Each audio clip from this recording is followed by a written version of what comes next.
Turns out Tom Segura kind of really wanted a divorce. Wow. Just like that, we're divorced, huh? Woo, baby. I thought I'd be dead by now. Yeah. My idea for you, I'm not your business manager. Go ahead. I think your divorce should be pay-per-view. And it feel like we all know. This is all pre-divorce, by the way. This is all part of their show, just for context. Right? No. You got it. Go. Tom! Just that thing of like, I genuinely think he's so smart. Let him talk. It's so disappointing. I know. Like, I was like, ugh. You and I cannot split. If you want to keep your money, bro. This is your sales pitch? This is my sales pitch on staying married forever, okay? We're never getting a divorce, just so you know. Like, you're in it, at least until our kids are grown. Damn, Not dude. happening, Segura. We're in it for life. You hear me? This is a fact, okay? These bits don't work when you end up divorced.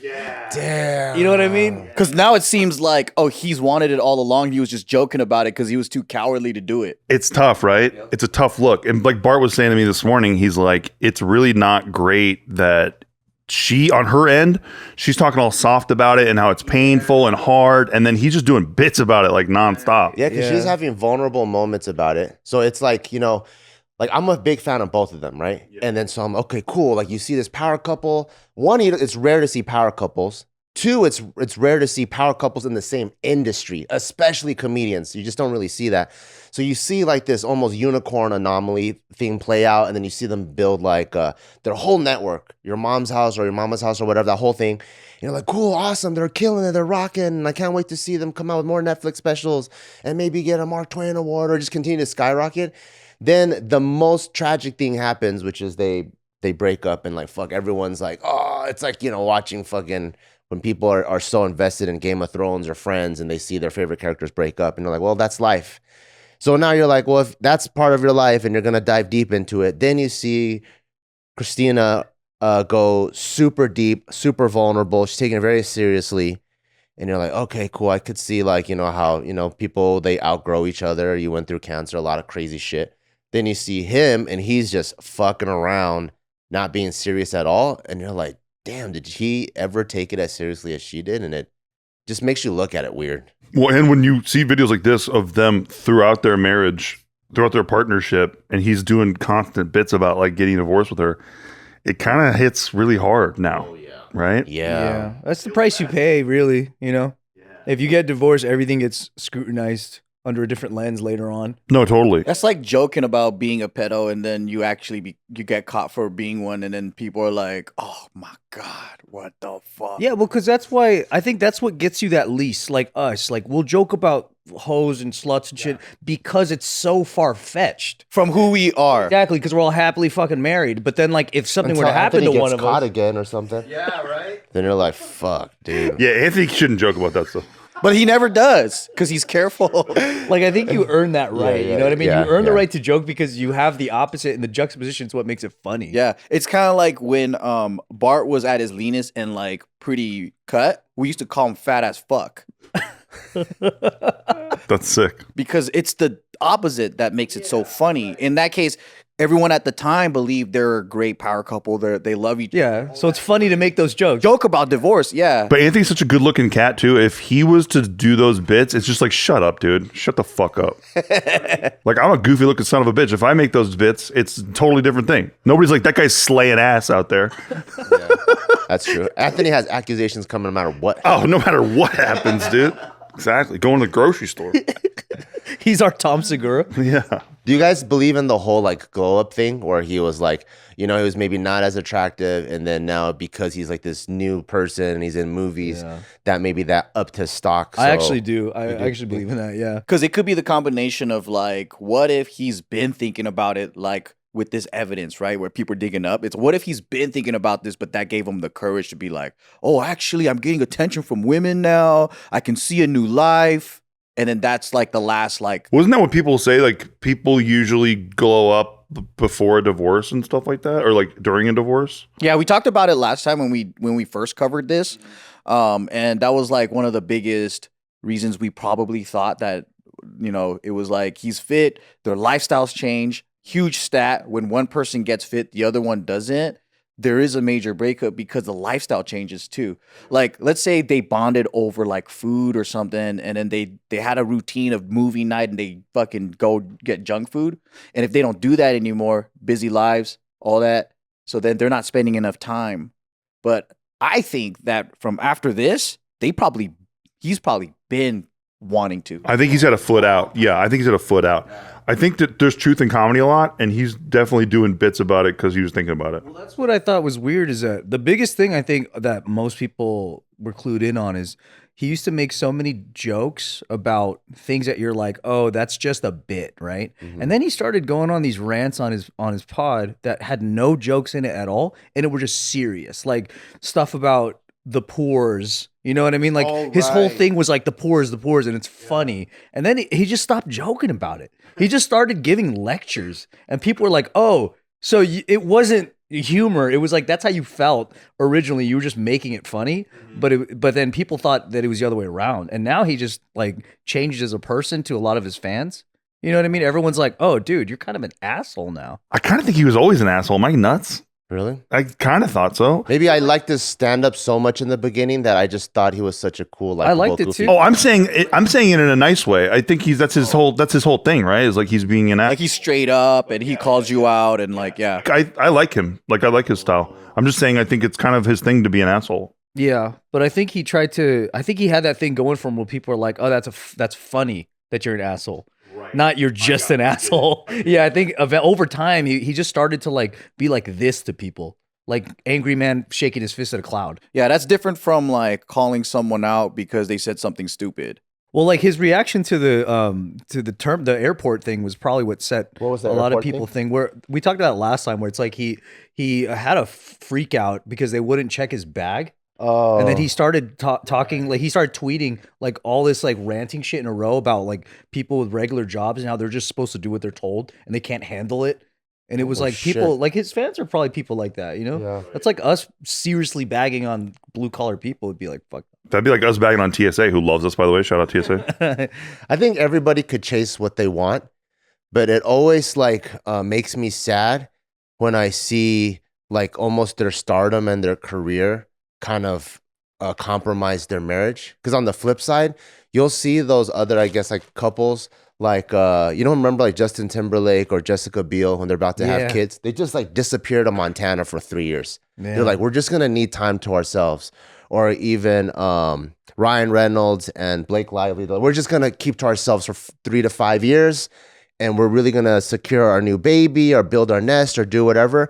And it makes you go, oh, cool. Like they value what they have more than all this Hollywood stardom type stuff. And when you see this, it just makes me sad because I'm like, it could have been prevented, but maybe they are through the stardom revealing what they truly wanted in the beginning. Well, there's more info too about how him touring a lot really caused a lot of problems with their marriage because obviously he's leaving her at home with the kids, and they have like I think they're like a 5-year-old and a 7-year-old or something like that, or they're young kids, right? So it's a handful. And then I think when he's on tour, he's now like kind of a householdish name, right? Yeah. And so I think he's just getting ass fucking slinged at him, and he's like, well, and he's on tour all the time, so he's like kind of becomes like more and more of a hot commodity and goes, why am I like holding myself back? Yeah. Last time I messed up the names, but I shout outs to the fans who corrected me, but it was Bart on Bad Friends who was talking about how Tom didn't show up to his premiere. And then he was like telling Joe Rogan, like, I don't know, he's been in Europe. He's probably out there fucking some ass and shit. He's been there for a while. He fucking, And then so people were taking that as like, oh, fuck, a while ago, he burnt him out. Because they were just like, what do you think he's doing? You think he's cheating on her? So it could be taken as a joke, but it can also be taken as like boys talking amongst friends. That's what screws you over. It's like if you actually get divorced, like if one of you guys got divorced, everything we've said in the past sounds like we were cluing people in because we didn't expect it to happen. So it's like we were saying wild shit. I think that's going to happen to him tenfold, I think my main thing though is how gay I am. So if mine would be if it came out and there's a picture of me like holding hands, macking down with some dude. But I knew that guy was fucking gay. He was gay the whole fucking time. All those gay jokes they made. That was real. He was touching Nick under the table for reals. But what makes me curious is like, so divorce doesn't happen because you just want a funner life and you're just bored of this life, right? Well, like if it is, it's fucking stupid. But how bad does it have to be to the point where they would go through that? And they know that there's going to be consequences, right? Yeah, like with the kids and everything. Kids, the company, they can't film in the same place anymore. It's crazy. It's actually worse for them at their status. For sure, yeah, it's way worse. Yeah, because there's consequences, right? Yeah, the collateral Bad for the brand, all that. Because it makes more sense. If he just wanted to cheat all day, it makes more sense to just do the Hillary thing and stay together. But like, how bad really was it? That's what I'm wondering. Well, also she went through cancer, which is got to be nuts. Just that's another thing too. You know, guys typically there's a stat that they don't stick around. Yeah. Well, if my chick has cancer, Yeah. and she's getting skinnier, I'm sticking around for sure. sick. Fuck yeah, I'm not even leaving. Yeah. And if she gets a double mastectomy, she's even skinnier. Oh yeah, what about that? I don't know about that one. That's I didn't shedding think of even that. more weight, right? How bad would it have to be for you guys to actually divorce? What do you mean, like bad? How? Like cancer bad? No, like what will push you to that point? Cheating. Really? Yeah. Oh yeah.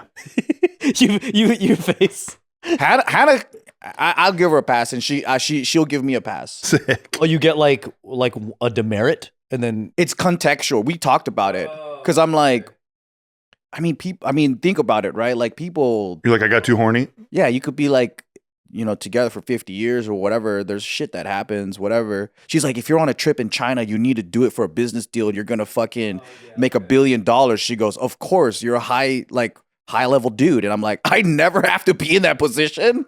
I'm a clown.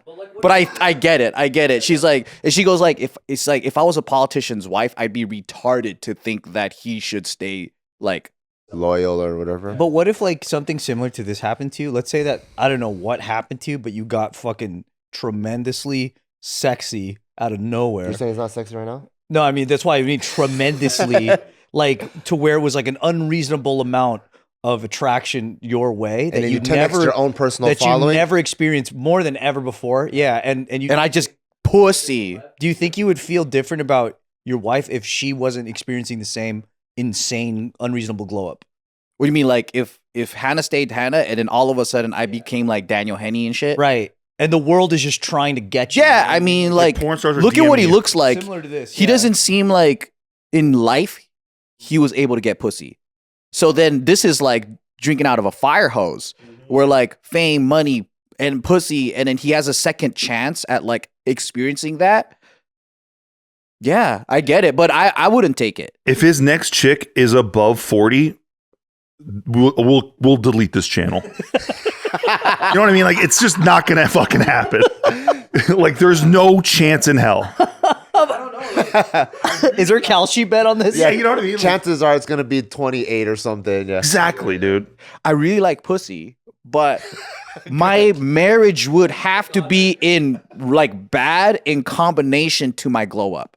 Okay. It can't be like, dude, we're fucking awesome, and then I'm like 10 times, 100 times hotter or whatever. And then I go, well, actually, we're not that awesome because I want some pussy. Like, I don't have that in me.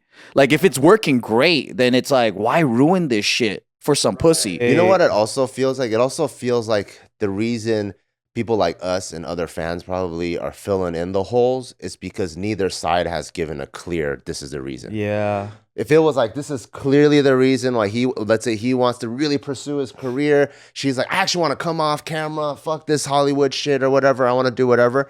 Then you're like, oh, okay, that seems like something real and we can digest that. But when it's just like, oh, like it just cancer stats and whatever. And then, then everyone's like, well, fuck, what actually happened? I don't know. You know what's kind of a big clue, which I think, I don't know if this holds ground, but I think good women, like Christina P is like a decent woman, right? I think I think good women, when it's the guy's fault, are very graceful about talking about it. Wow. That was my clue in, because she wasn't like that piece of shit. Did it. She wasn't even making like satire jokes about him being a piece of shit. I feel like she's also protecting the kids. Yeah. That's what makes me feel like when you see in real life, when the man fucked up, a good woman's very like protective about keeping, I guess, like what's left together, right? And a bad woman tells the truth, is what you're saying? Well, a bad woman gets petty, Okay, yeah. I think. And a bad guy gets petty too. I think a bad guy gets petty too. I like petty people. I'm into the petty stuff. But or that's there's also no vulnerable moment. Because you know when Kalila and Bobby split, Yeah. they had a podcast where they're like both crying. Oh yeah, And they're both telling each other they still love each other, but just not in the same way. And I think there's a moment for the fans to go, okay, we're along the journey with you because there's no like gap in the storyline. Right. There's a giant gap in this storyline. We don't know what's happening. Yeah. Exactly. Well, it's not worth it for just pussy. It's got to be worse than that.